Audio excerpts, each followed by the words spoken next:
Good afternoon, everyone. My name is Matt Hornbuckle. I'm the co-founder and CEO of Stan. This isn't here to pitch my company, just do a little like talk. Okay, you should just yelling at people. So we created what we think to be the future of men's apparel, making it really easy for guys to get clothes that fit. But before we went out and raised a bunch of money, we wanted to see, is this something guys really want?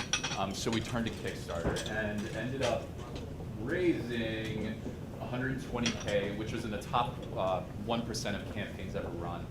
We pre-sold over 1,500 shirts, all of this with no paid media and before even launching a company. But before that, we actually failed. And what we learned the hard way is that Kickstarter is a totally unique animal with its own set of rules. So what I'm hoping to do here today is share with you what we learned the hard way in the hopes that you can launch a campaign of your own if that's something you decide to pursue at some point. So just a little bit of background on what Kickstarter is. We talked a little about it before with Indiegogo, but it's donations-based crowdsourced funding. So what this means is somebody basically makes a donation in exchange for a reward. So with our campaign, we do men's shirts. Somebody give us, say, $78. We promise to send them a shirt within 6 to 12 months. And what this opens up is an amazing opportunity for us as entrepreneurs, and especially those of us working in consumer products, where before spending a ton of money and before building a massive company or hiring a lot of people or doing major production runs, you can go and test your market. You can go to consumer and say, hey consumer, is this something you really want? And at the same time, if you're successful, you can also build a customer base. At this point, we have over 1,000 customers, paying customers in our database before we spent a dime on paid media. But it's hard. So there have been over 130,000 Kickstarter campaigns to date. Over half of them fail. Fewer than 5% actually achieve $20,000 in funding. And I think the reason for this is it's a different type of platform.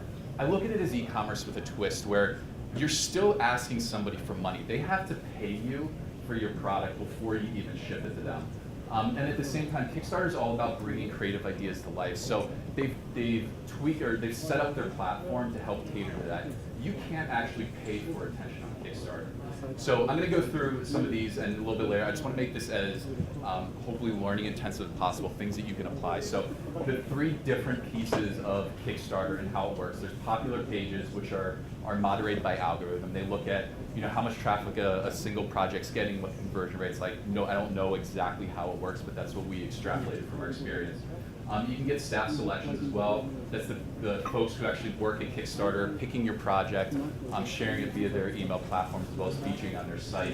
And then there's manual discovery. It's a consumer coming on Kickstarter. It's them shopping around. There's over, in the US alone, 6 million, a little fewer than 6 million uniques a month visiting Kickstarter. So there's a lot of traffic roaming around. So just so you can see where, I'm going to try to share as much data as we can about our platform or our project. One of the things I learned is not a lot of good data out there, so we'll share as much as we can here. Beyond the Kickstarter itself, this is our second campaign. The Kickstarter components are in the colors. Our external pieces are in the gray, and an incredibly important part of Kickstarter is actually bringing people to the site, bringing people on your own, friends and family, PR.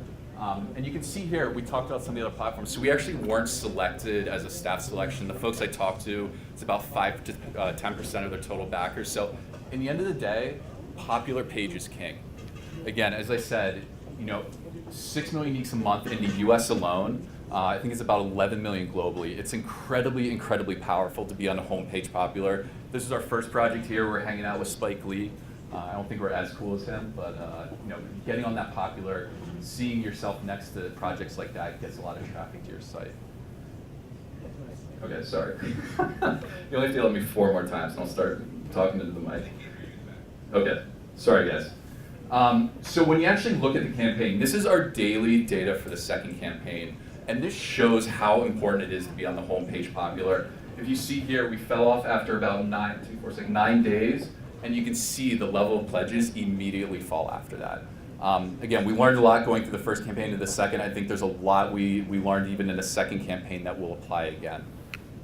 And really keeping that momentum, keeping on the homepage popular is the holy grail. So kind of putting together your campaign, I look at it as, this is a really corny analogy, but 3 basic components. You want to build your rocket ship, right? This is what you're going to fuel. This is your landing page. This is your video. This is your hook. This is the kind of the package of what you're selling. And then after that, you need to get the initial boost. You want to do everything you can to get a homepage popular on the first day. Line up press, get your friends and family involved, get on there. And then after that, line things up so you keep the momentum going, keep on that popular page however you can. So when we think about building a rocket, there's a couple important pieces here. First is your hook. There's a lot of campaigns going on at any given time. Even if you're on the homepage popular, there's 4 or 5 there with you. What's going to get people to click on your page? What's unique about you? Kirk and I spent, Kirk's my business partner. Kirk, raise your hand. That's my business partner. I'll mention it a few times. So I think we spent probably 40 hours brainstorming through what our hook is. I honestly don't think we even nailed it the second time around, but there's some campaigns out there that you see them and you just have to click on them. It could be because they're really funny. It could be because it's a really amazing design, or they're solving a problem in a really unique way. But it's all about like, what is that very single-minded hook that you can promote as your project?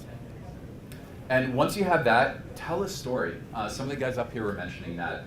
And this is the construct we use to tell our story. Unfortunately, I was going to show you our video, but if you search Stan on Kickstarter, you can watch our video and see how this played out. But a good story grabs people from the beginning, starts at a high note of emotion, then drops down very quickly to a more negative note of emotion, and then slowly brings them back up to the end, and they feel good. You get them right away, they watch your entire video, and they leave feeling good at the end of it. I've seen talked to a couple guys who ran campaigns. Their full video view is in the 20 to 25% range. We had about 40% of people who started playing our video watch the entire thing. So there's lots of ways to tell your story. This is one of them. This is one that I think works really, really well. Again, no video. So onto the landing page. So this is what a basic Kickstarter landing page looks like. You have your video at the top. After you put that nice video together, it's all about the page below. And I think the 2 most important things here are, first, tell the consumer what's in it for them.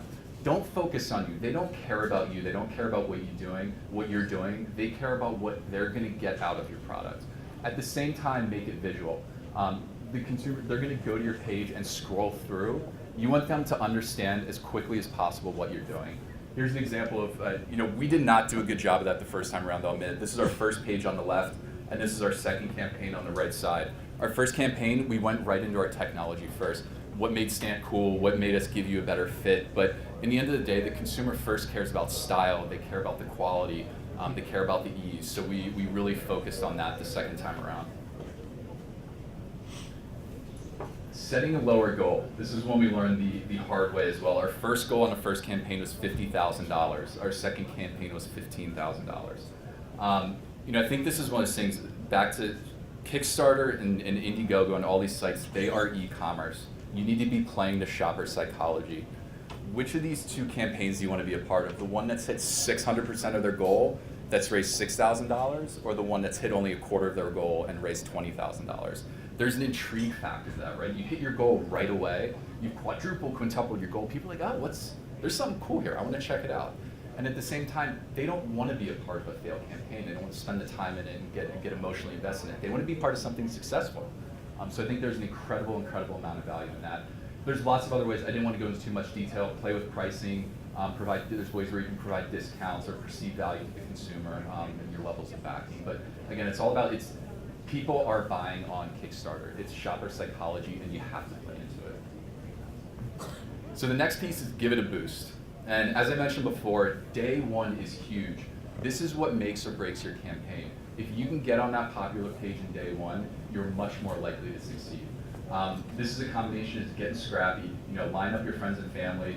People will be very supportive, as Jared mentioned on the panel earlier. There's a lot of friends and family who might not come through for you. We definitely experienced that. But you could line up your friends and family ahead of time. If you're fortunate enough to be a company already, or you have a blog, or you're an author and you have a following, line them up as well. Paid media is also an avenue. We actually didn't play with that at all because we're broke entrepreneurs and we couldn't afford to spend a lot in paid media, but that's one avenue as well, and press. So press is what I think makes or breaks most of these campaigns. I'm going to spend a little bit of time going through some of the lessons we learned. I know there's some a press thing right after this, so I won't go into too much detail on that. So I don't put this up here to brag in any way whatsoever. So Kirk and I worked tirelessly trying to get our story told. And in the end of the day, we got, I think it's over 50 mentions at this point. We did hire an agency during our second campaign. It was basically like me taking $2,500 out of my wallet and lighting it on fire. They got us exactly 0 pledges. So if you're a PR agency and want to represent us later, let me know. We're going to be really stingy about that.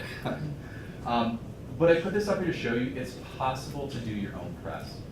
Writers want to write about cool stories. They want to write about interesting stories. A lot of times they have to write 4 or 5 stories in any given day. They need stuff to write about. So if you have a cool story to tell, don't be afraid to go out there. Don't be afraid to go out and reach out and try to get your story told. So just a few tips on how to kind of get some of these mentions. This is stuff we, again, learned the hard way. First is do your homework. Spend time understanding who's writing about Kickstarter. I think this is one of my favorites on the bottom right here, if I'm right on your side. This is from Gizmodo, I believe. I spent about 3 hours trying to find the right person at Gizmodo, reaching out to folks, and then I found their very clear no Kickstarter policy. Do research on these sites. If they're clear that they're not writing about Kickstarter, or they haven't written about Kickstarter, they're probably not going to write about it. Work your network. One of the things that was so incredibly valuable for us is just searching on LinkedIn. It's super basic to do, but find the outlets you want to get in touch with, do a search, and see if you have a first degree, if not a second degree connection that can set up an introduction. And then once you do your research and find the right people, the person that you think is right to write about your story, research how they act on social media. Are they on Twitter?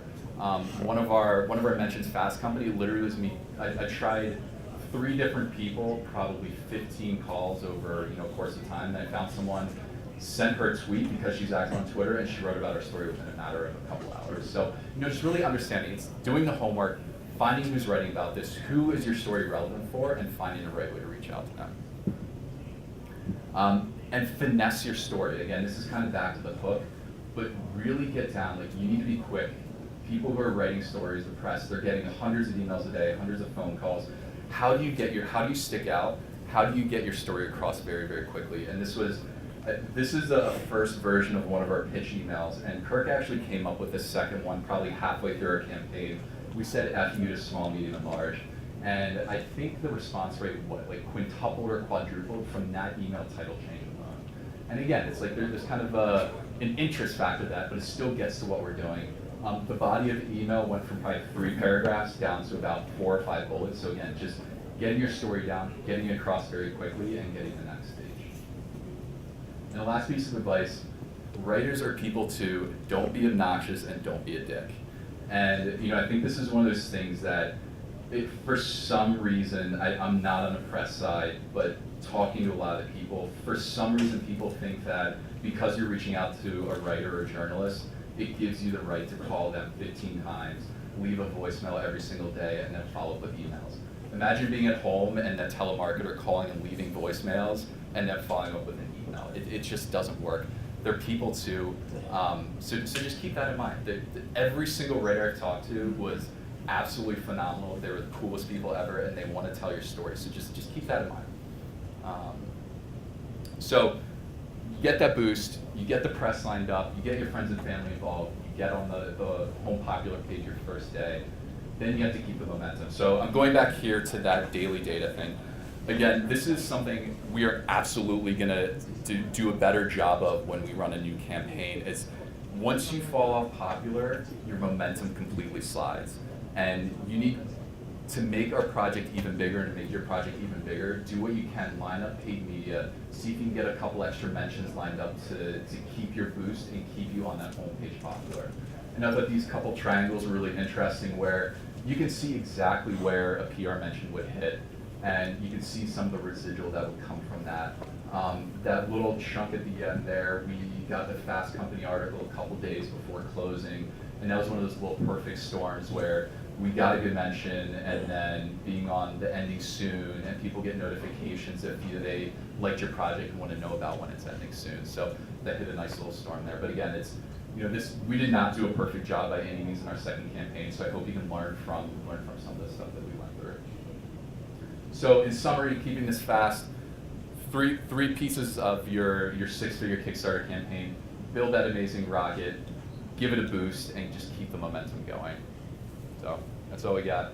Sorry, I cut Kirk's face off in this by accident. But so this is actually, for each of our campaigns, we did thank you boards with the name of each of our backers written out. So it was kind of a humbling experience going through that for 980 people. So happy to answer any questions. Here's my email if you want to talk through a campaign you're looking to run. More than happy to help in any